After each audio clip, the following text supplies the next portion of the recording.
Good evening बच्चों, ये cell cycle and cell division का लेक्चर नंबर 4 है। इससे के 3 लेक्चर अगर आप नहीं देखे ना तो जाकर के देख लीजिए, लिंक डिस्क्रिप्शन में दिया हुआ है। इस लेक्चर में आज हम लोग 4 टर्म के बारे में बात करेंगे। मोनाड क्या होता है, डयाड क्या होता है, हैप्लॉइड, डिप्लॉइड क्या होता है, इन 4 टर्म के बारे में सीखेंगे। 5 से 7 मिनट का वीडियो होने वाला है, तो आपसे रिक्वेस्ट है इस वीडियो को पूरा देखिए, राइट है ना, ताकि आपको जो है जब सेल साइकिल का हम आगे क्लास लेकर के आएंगे तो आपको समझने में इजी हो। मतलब मोनाड, डायड, हैप्लॉइड और डिप्लॉइड के बिना आगे समझना थोड़ा सा डिफिकल्ट हो जाता है, इसलिए इस लेक्चर को हम लेकर के आए। तो चलिए बिना देर किए हुए स्टार्ट करते हैं। Let's get started.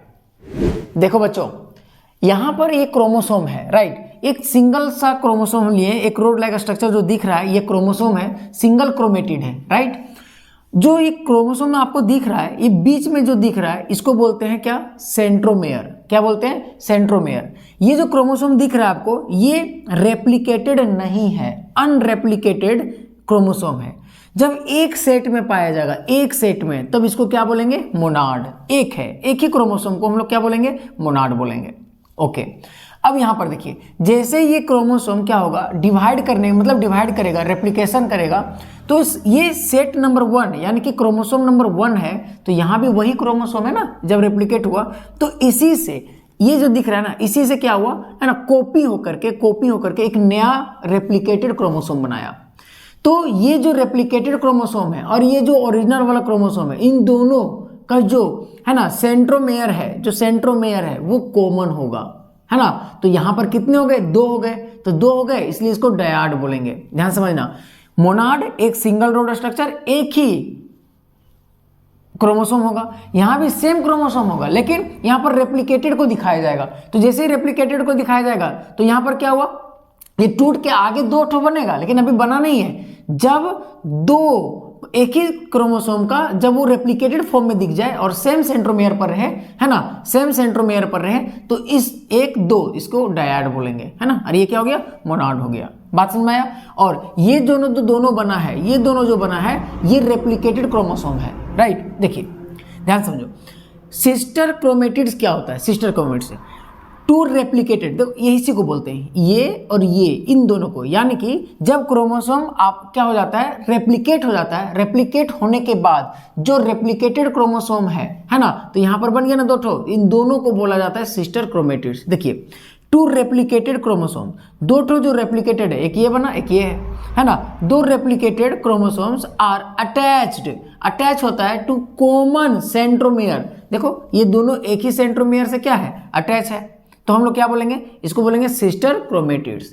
तो सिस्टर क्रोमेटिड्स हो गया। और अभी जस्ट बताएं कि पहचानने का तरीका क्या है डायड, कि दोनों जो है एक ही सेंट्रोमेयर से अटैच होगा, तो ये डायड फॉर्म में आ गया, है ना, सिंपल सी बात है। ओके, देखो अब सवाल आता है कि सर क्या ये जो क्रोमोसोम 1 था जब ये रेप्लिकेट हुआ, क्या ये अलग होगा। हाँ बच्चों, ये होता है। अभी सेल डिवीजन पढ़ रहे हैं ना, तो सेल डिवीजन में यानी कि ये वाला चीजें जो है हमारा कहां पर होता है, एस फेज में होता है। कहां होता है, एस फेज में। और जैसे ही एस फेज से एम फेज में जाता है, तो ये जो रेप्लिकेटेड क्रोमोसोम है वो डिवाइड होकर के 2 टर्म में बढ़ जाता है। आप ऐसे लिख सकते हैं, ऐसे, राइट, ऐसे। तो ये भी 1 था, अब ये भी 1 हो गया। अब यहां पर क्या हो गया, 2 क्रोमोसोम आ गया, है ना, दोनों क्रोमोसोम सेम है, राइट। देखिए यहां 1 था तो ये भी है, ये 1 ही बनेगा। यहां पर एक सिंगल था, तो जब यहां पर रेप्लिकेट हुआ तो ये टूट करके क्या हो गया, अलग हो गया। ये कहां होता है फ्रेंड्स, ये होता है एम फेज में। कहां होता है, एम फेज में होता है ना बच्चों, एम फेज में होता है। हम लोग लास्ट क्लास अगर आप प्रीवियस नहीं देखें तो जाकर के जरूर देखिए, ठीक है।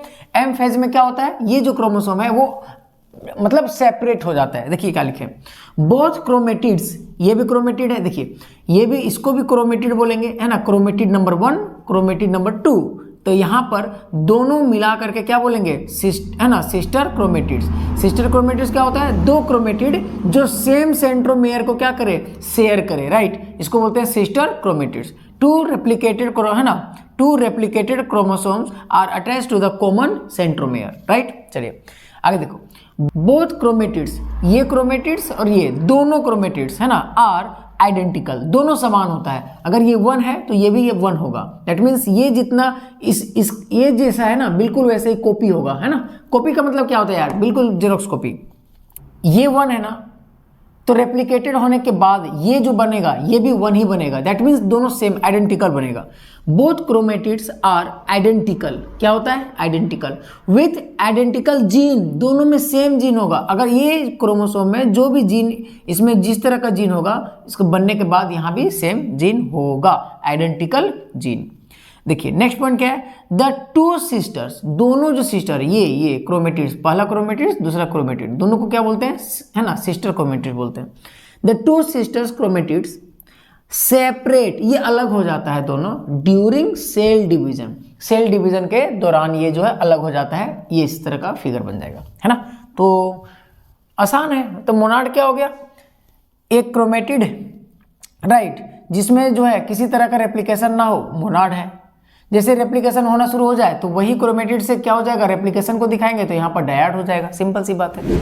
तो चलिए अब हम लोग हैप्लॉइड और डिप्लॉइड को समझ लेते हैं। देखिए हैप्लॉइड और डिप्लॉइड ये दोनों समझना बहुत जरूरी है। हैप्लॉइड और डिप्लॉइड क्या है बेसिकली, देखिए हम लोग को पता है कि हमारे अंदर जो क्रोमोसोम है वो 23 जोड़ा है। कितना है, 23 जोड़ा, है ना, 23 जोड़ा, पेयर। हमारे अंदर जो क्रोमोसोम्स हैं वो पेयर में है ना, किसमें है, पेयर में, यानी कि 2-2 का जोड़ा बना हुआ है। अगर 2-2 का जोड़ा बना हुआ है उसको बोलते हैं डिप्लॉइड। क्या बोलते हैं, डिप्लॉइड। अगर यही 23 जोड़ा है, सपोज मान लो इसको खोल दें तो कितना हो जाएगा, 46। अगर ये 46 पूरा ऐसे होता, सिंगल, मतलब एक अलग रहता, दूसरा का एक ठो अलग रहता, हर एक क्रोमोसोम अलग अलग होता, तो इसको क्या बोलते हैं, हैप्लॉइड बोलते हैं। लेकिन हमारे अंदर बच्चों ऐसा नहीं होता है। हमारे अंदर जो है ना, 2 क्रोमोसोम मिलकर के एक साथ रहता है, 2 क्रोमोसोम मिलकर के एक साथ रहता है ना। तो इसीलिए जब कभी भी 2 क्रोमोसोम में एक साथ एक सेट में रहे, एक जोड़ा में रहे, डिप्लॉइड कहलाएगा। अगर वही अलग अलग रहे, अकेले रहे, मान लो टोटल 46 होता है तो 4600 अलग अलग होता है ना। जैसे एक सेट बनाने के लिए एक क्रोमोसोम चाहिए, दूसरे का सेट बनाने के लिए एक ही क्रोमोसोम चाहिए, तब जाकर के हैप्लॉइड होगा, है ना। तो हैप्लॉइड और डिप्लॉइड में ये जो नाम का जो चक्कर है ये समझ में आ गया होगा। अब देखो क्या लिखता है बेसिकली, हैप्लॉइड क्या होता है, सुनो ध्यान से। ऑल क्रोमोसोम, जितने क्रोमोसोम होते हैं किसी भी लिविंग ऑर्गेनिज्म के अंदर, जितने भी क्रोमोसोम होते हैं वो प्रेजेंट होता है सिंगल सेट में, है ना। अभी जैसे एग्जांपल लिए, सिंगल सेट में है ना। अच्छा इसमें देखो, एवरी क्रोमोसोम, जितने भी क्रोमोसोम मिलेंगे वो प्रेजेंट होगा इन 2 सेट्स, 2 सेट्स में होगा। देखो ये दोनों सेट है, एक सेट है ये, है ना, एक सेट है, यानी कि जब कभी भी ये पाया जाएगा तो दोनों एक साथ पाया जाएगा, है ना। ओके, अब देखिए ये समझ में आ गया। अब एक क्रोमेटिड है, यहाँ पर एक क्रोमेटिड है तो ये मोनाड हो गया। क्या हो गया, मोनाड। देखिए बताइए ना, यहाँ पर पूरा क्या हो गया, मोनाड हो गया। जब वो क्या करता है ना, रेप्लिकेट करता है तो यहाँ 2 फॉर्म हो जाता है, जिसकी वजह से डायड हो जाता है। तो यहाँ पर देखिए रेप्लिकेशन में ये क्रोमोसोम जब वो रेप्लिकेट हो गया, ये जो बन रहा है ना ब्लैक कलर का, ये क्या है, रेप्लिकेटेड क्रोमोसोम है। अब 2 बन गया तो दोनों जो है, दोनों क्रोमेटिड सेम सेंट्रोमेयर को शेयर कर रहा है, डायड हो गया, है ना। कोई दिक्कत नहीं है। ओके, अच्छा एनसी का क्या चक्कर है वो हम लोग बात करेंगे, इसमें आ जाओ। डिप्लॉयड में क्या होता है दोस्त, देखो ध्यान से देखो, डिप्लॉयड में क्या होता है ना। देखो बच्चों, यहां पर 2 सेट में है, मतलब 2 का एक सेट बना हुआ है ना। 2 क्रोमोसोम है जिसका एक सेट बना हुआ है ना, 2 सेट्स। देखो एक यहां पर एक यहां पर, दोनों मिल करके बना हुआ है ना, 2 सेट्स, मतलब 2 क्रोमोसोम मिल करके बनेगा। अब यहां से जब रेप्लिकेट होगा, देखिए ध्यान से, अब यहाँ पर दिमाग में आएगा कि सर यहाँ 2 है तो है ना, डायड क्यों नहीं है, मोनाड क्यों है। अरे दोस्त क्या बताएं यार, जब सेंट्रोमेयर शेयर करेगा ना तब जाकर के डायड बनेगा। यहाँ पर सिंगल में है तो मोनाड है, यहाँ पे सिंगल है, यहाँ पे सिंगल है तो मोनाड हो गया। जब ये रेप्लिकेट करके यहाँ पर देखो ये क्या बना दिया है, दोनों रेप्लिकेटेड क्रोमेटिड हो गया, है ना। ये रेप्लिकेट किया, अब ये जो फॉर्म है ना ये डायड में है ना। ये किसमें है, डायड में। क्यों, जो रेप्लिकेटेड जो क्रोमोसोम है वो सेम सेंट्रोमेयर को शेयर कर रहा है, राइट। तो इसको क्या बोलेंगे, डायड बोलेंगे। ये बात क्लियर हो गया। ओके सर, आओ एन और सी को समझाते हैं। एन मतलब क्या होता है, नंबर ऑफ क्रोमोसोम, कितने क्रोमोसोम है उसका संख्या। सी क्या होता है, डीएनए जो है ना उसका कंटेंट होता है, यानी कि देखिए यहां पर ध्यान, इसमें एक क्रोमोसोम है तो एक क्रोमोसोम के लिए एन से डिनोट करते हैं, तो इसके लिए एन हो गया। अच्छा, कंटेंट कितना है सर, इसमें भी कंटेंट कितना, कंटेंट मतलब टोटल कितने क्रोमोसोम दिखाई दे रहा है, अगर देखे ध्यान से देखे तो एक ही दिखाई दे रहा है, एक ही हो गया, है ना। कंटेंट डीएनए मतलब यहां पर देखिए, यहां पर समझ में आएगा, यहां पर देखो क्रोमोसोम यहां 1 था, यहां भी 1 है, तो क्रोमोसोम एक ठो है तो एन, यहां भी तो एक ही ठो क्रोमोसोम है, यहां भी एन। अब किसी किसी को लग रहा हो सर यहाँ 2 है, अरे 2 नहीं है, तो इसी से क्या हुआ, ये रेप्लिकेटेड हो रहा है, तो ये अरे क्रोमोसोम तो 1 ही है ना, 1 ही से रेप्लिकेट हो रहा है, तो n बराबर क्या होगा, 1 होगा। यानी कि अगर n बराबर 1 है तो आप सिंपल इसको n लिख सकते हैं, है ना। अच्छा, यहां पर कंटेंट मतलब डीएनए, अगर हम तोलें देखें ध्यान से तो एक ठो दिखेगा डंडी, है ना, तो 1c हो गया। यहाँ कितने डंडी दिख रहा है, 1 2 दिख रहा है तो 2c हो गया, या फिर c बराबर 2 भी लिख सकते हैं, है ना, बट ऐसे लिखा जाता है। कोई दिक्कत, देखो कंफ्यूजन रह गया ना। यहाँ देखो ये वाला जो दिख रहा है ये है ना, ये जो रोड लाइक स्ट्रक्चर दिख रहा है ये एक क्रोमोसोम है, तो एक ठो एन हो गया, है ना, एक ठो एन हो गया। ओके, यहां से जब रेप्लिकेट किया क्रोमोसोम 2 हो गया क्या, अरे नहीं एक ही तो है, तो क्रोमोसोम 1 है तो नंबर ऑफ क्रोमोसोम 1 यानी कि n।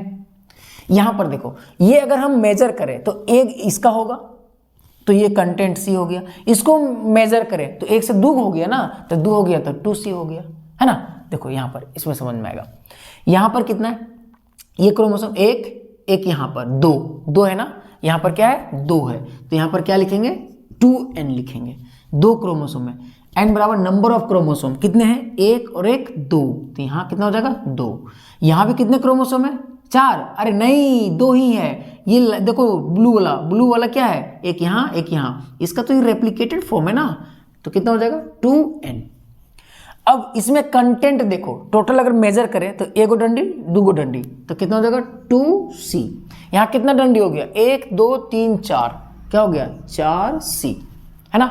यानी कि जब रेप्लिकेटेड फॉर्म से पहले अगर हम लोग देखें तो ये जो है ना, ये जो दिख रहा है रेप्लिकेटेड, ये हमेशा मोनाड फॉर्म में पाया जाता है। मोनाड, रेप्लिकेटेड के पहले क्रोमोसोम मोनाड फॉर्म में, रेप्लिकेटेड के दौरान जब वो रेप्लिकेट होता है डीएनए तो वो किसके फॉर्म में आ जाता है, डायड के फॉर्म में आ जाता है। बात समझ में आया। और जब रेप्लिकेट होता है इसका कंटेंट भी बढ़ जाता है ना।